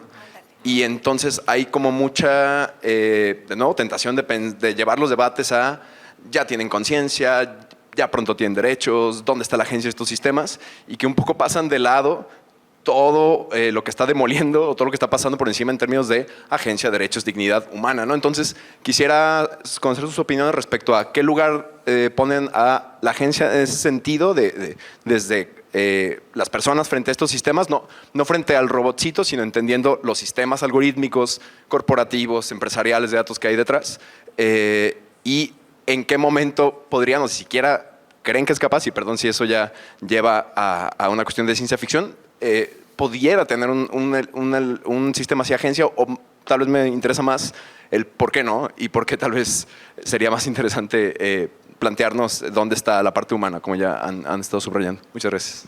muchas gracias. Y ahora tengo la pregunta acá también de Nora.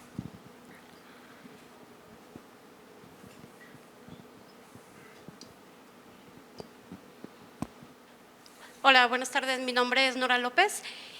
Realmente creo que, recuperando un poco las ideas de varias personas que han participado, entre la agencia, la educación y la parte de los derechos que van integrando, me gustaría saber para ustedes cómo podría ser una secuencia en donde vayamos integrando todas estas ideas. Ya lo planteaban, existe una deficiencia en cuanto a aprendizajes de muchos tipos, pero sobre todo venimos de las generaciones pandemia. Eso nos está representando a los docentes que estamos ahorita a nivel licenciatura, obviamente aprendizajes que han sido desarrollados de una forma distinta, o sea, quienes estamos ahorita recibiendo estudiantes de licenciatura, vienen los que estuvieron en prepa y después nos van a tocar los que estuvieron en secundaria y los de primaria, etcétera, etcétera.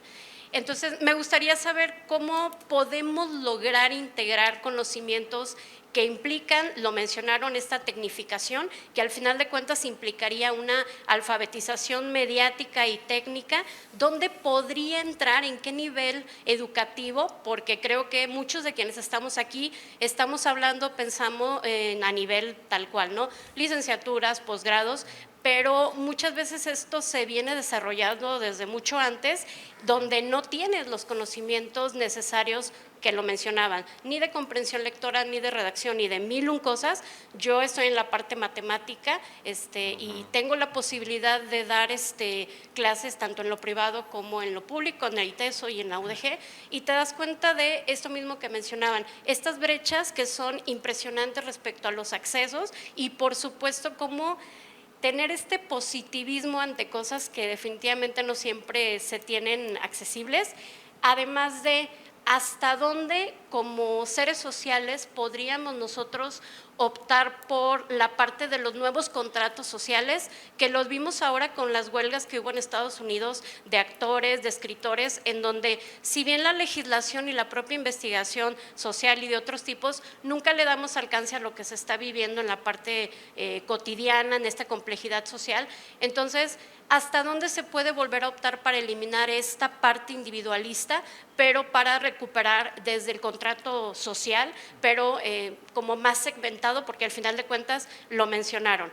Están existiendo momentos en donde cada aplicación se vuelve diversificada y sería muy complicado que existan legislaciones que puedan tener una cobertura para todo lo que implicaría una inteligencia artificial, y hasta dónde se tendrían que reforzar la lógica de los gremios para que esto tenga sentido.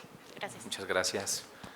Pues adelante, vamos a las respuestas. Tenemos una última pregunta. A ver, ahora vamos al revés. Las aportaciones. Sí. A ver, lo de la brecha laboral es fundamental, pero también, otra vez vuelvo a insistir, preexiste a la tecnología y a la inteligencia artificial, ¿no? Pensemos, por ejemplo, en los rankings que califican las universidades, en los sistemas de certificación, etcétera. Y sobre todo yo creo que la compañera coloca un tema que es nodal, que tiene que ver, que todavía no estamos viendo suficientemente claro y nítido las consecuencias de la pandemia en términos de la formación de los futuros profesionales, ¿no? Pero aunque, digamos, reconozco y lo veo claramente que los empleos del futuro van a privilegiar ciertas, volvemos a las agencias, y ciertas competencias en la línea de lo tecnológico, me parece que el problema de fondo, si pudiéramos caracterizarlo así, no está tanto en la escuela como tal, en la universidad como tal, sino justamente en la ausencia de un pacto social, en la ausencia de un contrato social donde no estamos pensando colectivamente el futuro de la humanidad, ¿no? O sea, pensemos el cambio climático y a los negacionistas como tu futuro presidente, ¿no? Que es una vergüenza, francamente. Bueno, no es tu presidente. Exacto, perdón, no quise ser agresiva. Entonces, yo lo que creo, Saúl, es que no hay que tener miedo, ¿no? Lo fundamental es no tener miedo. Ustedes como estudiantes van a salir a enfrentar cosas muy complicadas como la pérdida de derechos sociales, ¿no? Que tuvo mi generación, por ejemplo, pero hay que dar la pelea. O sea, de alguna manera no hay que tener miedo y hay que centrar la idea de la agencia humana y la capacidad, digamos, de disputar los espacios, ¿no? Eso por un lado. Luego, con respecto a lo que plantea Diego, que es, trabaja en Signalab, como pudieron apreciar por su inteligente pregunta, es la idea de la antropoformización, me parece central. Es decir, creo que estamos otra vez, yo no sé si ustedes, los más viejos de comunicación, se acuerdan de un texto de Renato Ortiz, el brasileño, que decía que uno de los grandes problemas era el inicio de la crisis socioeconómica de nuestros países, de los ajustes estructurales. Entonces Renato Ortiz escribe un texto que es divertidísimo, donde da cuenta de cómo se antropoformizó el mercado, ¿no? Como si fuera una persona. Entonces, el mercado amaneció nervioso, el mercado amaneció triste, el mercado está callado, ¿no? Exactamente. Entonces, creo que estamos justo frente a un problema de carácter similar, ¿no? Yo percibo en muchos de mis colegas, ¿no?, de este ámbito, una especie como de determinismo blando que a mí me preocupa profundamente, y es esta idea de antropoformizar el algoritmo, ¿no? O sea, el algoritmo peca, ¿no? Como si el algoritmo fuera una personita escondida en algún lado operando maquiavélicamente para dañarnos, ¿no? Entonces creo que esto es muy importante y efectivamente entre los desafíos políticos y éticos que todo esto nos está abriendo es abrir de manera urgente un debate de altura y con mucha complejidad de la relación entre derechos ¿no? Agencia, tecnología e inteligencia artificial. El tema, digamos, de la producción cultural ahorita está, digamos, en la picota, ¿no?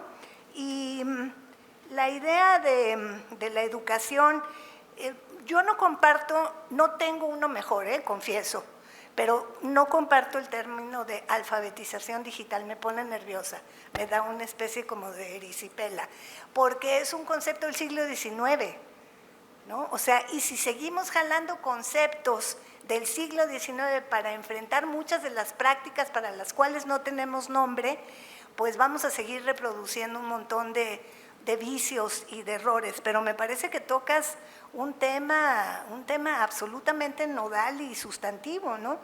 Y mucho del problema es que hay no sé, una especie como de pensamiento mágico que suele pensar que la regulación, ¿sí?, jurídica va a ser la solución.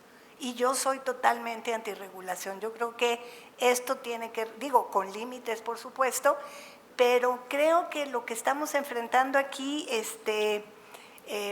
pasa por otro tipo de luchas políticas. Por ejemplo, tú planteaste al final de tu intervención algo que yo no había pensado y que me parece nodal, que es la idea de los gremios, ¿no? La idea de los gremios, de los artistas, los escritores, los novelistas, incluso los académicos como gremio, ¿no? Y son cosas para las que no tenemos aún respuestas, pero sí tenemos que hacer como una lista de pendientes para ver cómo seguimos avanzando en estas discusiones. Muchas gracias. Gabriel. A mí me parece que la pregunta sobre la antropomorfización y el temor de los jóvenes se pueden juntar. Pueden hacer un texto juntos, incluso. Porque la antropomorfización, es un discurso sobre la inteligencia artificial. Es un discurso que ahí algunos quieren ubicar para, generar sus compañías, ¿no? Y ahora vamos a venir nosotros y vamos a sustituir todos los trabajos y mañana nadie va a tener que trabajar y vamos a cobrar un subsidio. Eso le dijo Elon Musk a Sundar Pichai, que es el primer ministro de Inglaterra. ¿Lo sostuvo con algún argumento científico esto que le dijo? Tenía razón. Yo me leí la nota, porque cuando vi el tuit dije, ¿pero por qué dice esto? Entonces me voy a leer la nota. ¿Lo sostuvo con algún argumento científico? ¿Tiene pruebas para decir esto? No tiene ninguna prueba, ni tiene ningún argumento. Es pura especulación para poder, por lo menos por el momento, poder ubicar cosas en el mercado, ¿no?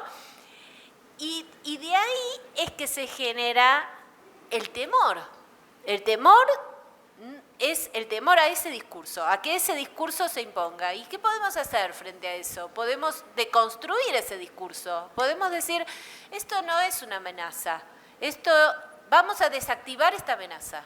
Vamos a deconstruir esta amenaza estudiando, nos compramos una brújula, empezamos a leer textos, empezamos a producir tesis, empezamos a producir notas en los medios digitales, que hay muchos que están trabajando sobre estos temas o que les interesan, y empezamos a desactivar ese discurso, que es un discurso además muy poderoso, pero que no deja de ser discurso.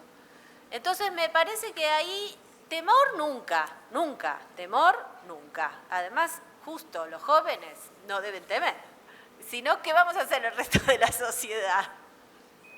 Nosotros los miramos a ustedes como esas personas que no temen, y de paso tratamos de imitarlos un poco. Entonces no teman, nunca. Los jóvenes no temen. Y no temen porque es un discurso. ¿Qué se puede hacer? Bueno, te puedes comprar una brújula y podés estar muy atento a lo que pueda pasar, muy atento a las novedades, muy atento al futuro. Y además, no necesariamente tenés que ser un científico de datos para poder estar inmerso en este sistema progresivamente tecnológico. También podría ser una persona que lo supiera explicar, que lo supiera entender, que no siempre hay personas que sepan entender la tecnología. Si no, yo quería acá. No siempre hay personas que sepan entender la tecnología, las tendencias, qué pasará, qué hay de cierto, qué no hay de cierto, qué nos depara el futuro, qué sería lo mejor. Son todas preguntas que se pueden contestar solamente con lenguaje y necesitamos de esas personas. Y respecto de la otra pregunta, de la tercera, yo comparto. Para mí el tema de la regulación no es... siempre que se hablan de estas cosas y que se percibe una amenaza, viene la cosa de... Y no se puede regular. La regulación no, pero yo sí puedo distinguir la regulación de una política pública positiva. Una política, digamos, científico-tecnológica, educacional, que promueva acciones positivas, no que limite lo que, qué sé yo, sucede en el entorno. No poner limitaciones, es un momento de innovación, a las innovaciones no se les puede poner limitación, pero sí se las puede promover. Yo más voy por esa respuesta. Muchas gracias. Gabriel, algo así también. Sí, Saúl, espero no ser anticlimático en este momento en términos de que estás terminando la carrera. Todo lo que has aprendido hasta el momento, todo eso que has incorporado en términos de tu formación profesional, no te va a alcanzar.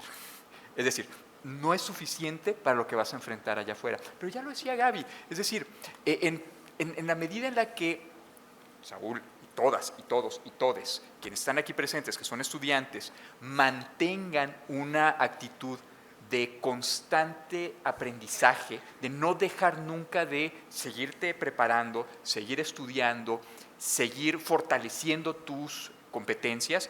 En la medida en la que hagan eso tú y todas y todos y todes, también van a estar bien, no van a tener problema. Si revisamos la historia de las innovaciones tecnológicas, sabemos que hay movimientos, eso también, siempre hay movimientos. ¿Se acuerdan de la película de Willy Wonka? ¿Se acuerdan lo que le pasó al papá de Willy Wonka cuando se tecnificó la fábrica? Bueno, eso es a lo que nos estamos enfrentando.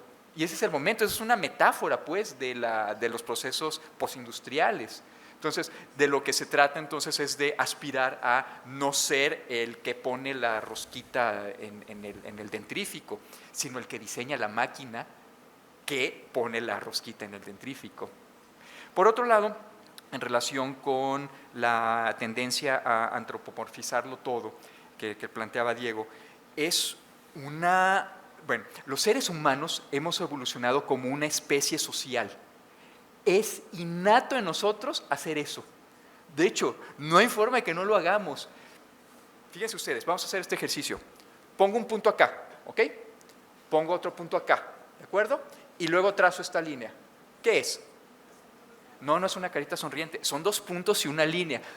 Mi estructura cognitiva, mi cerebro ha evolucionado, nuestro cerebro ha evolucionado de tal forma que reconocemos en eso una cara, pero no es una cara. Bueno, y por eso es que tendemos a antropomorfizarlo todo. Le hablamos al coche, le hablamos al celular, le hablamos a la computadora y lo hemos hecho durante muchos años. Y seguramente quienes estaban en las máquinas de vapor, ¡ay, cosita, funciona bien! O sea, lo hemos hecho durante toda la vida.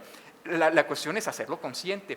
Es uno de los puntos que se plantean, si revisan libros que traten sobre ética de inteligencia artificial, es uno de los riesgos que están planteados ahí precisamente. Esa tendencia humana de antropomorfizarlo todo, incluyendo la inteligencia artificial, y dar lugar a lo que se plantea como relaciones emocionales no simétricas, es el término. O sea, que uno se enamora.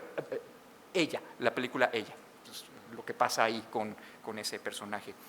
Y finalmente, en términos de la educación y la construcción de habilidades y competencias, cuando yo diría lo más pronto que se pueda, en tanto sea posible, promover estas habilidades y promover este acceso a la tecnología, lo cual nos lleva a lo que ya planteaba Rosana hace rato, luchar contra esas desigualdades que no han llevado hasta el momento a esa equidad en el acceso a la tecnología y en el acceso al conocimiento y al desarrollo de esas capacidades a través de la educación, tan pronto como se pueda. ¿Se está legislando? Sí, échenle una revisada a las propuestas de legislación. Fue una discusión de hace, 3 semanas en el Congreso, en el que las distintas fracciones parlamentarias estuvieron hablando de esto. Una de estas fracciones me invitó a darles una charla de esto, espero haber contribuido en algo, pero el punto es que los estados es lo que tienden a hacer, a legislar. Entonces, lo que tenemos que hacer, ciudadanas, es estar muy atentos a cómo se están dando esas iniciativas de legislación para poder entonces participar de manera constructiva, de acuerdo a nuestra propia agencia también, lo cual es inevitable. Gracias. Muchísimas gracias, Gabriel. Pues con esto concluimos, damos fin al panel.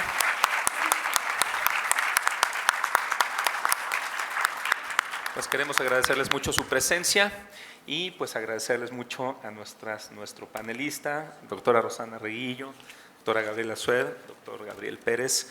Y pues les queremos hacer también una invitación. Tenemos aquí números de la revista Comunicación y Sociedad totalmente gratuitos. Si quieren pasar por alguno, aquí están a su disposición. Adelante. Muchas gracias y buenas tardes. Muchas gracias.